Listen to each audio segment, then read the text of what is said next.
Hey Planet Granite, my name is Conor and I work at the front desk here at the Belmont Gym.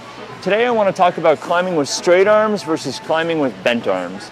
Now I see a lot of beginners out there trying to do one-arm pull-ups as they move up the wall. They'll grab a hold and they'll pull it down to them, and then they'll grab another hold and they'll pull it down, and they're wondering, why am I getting so tired? Well, if you've ever tried to do a one-arm lock-off on a pull-up bar, it's really hard to just hang like this, pulling your arm in. So if you climb with straight arms instead, you're going to save a ton of energy on the wall.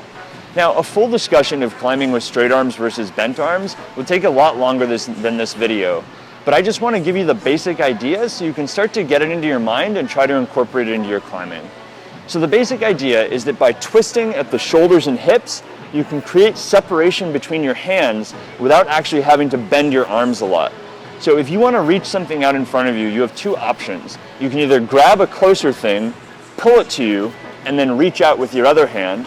As you can see, I've created a lot of separation, but now I'm having to strain to hold this arm close to me as I reach.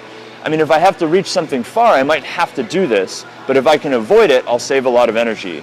The other option is if I just twist at the shoulders, I can start to create distance between my hands without actually having to pull back on this lower arm, again, saving me a ton of energy as I climb. So now let's go ahead and try this on the wall.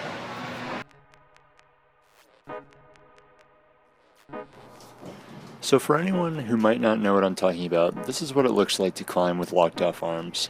As you might imagine, this is not the most efficient way to climb, and requires much more upper body strength than climbing with straight arms, which means you will tire out sooner and not have the strength to get through the moves closer to your limit.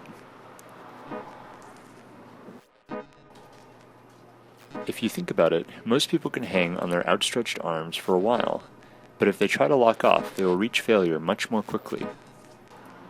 A better strategy is to climb with your arms as straight as possible, only bending them when absolutely necessary.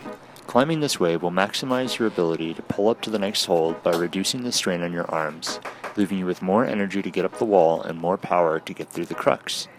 Perhaps the easiest way to incorporate straight arm climbing is to think about your shoulders and hip.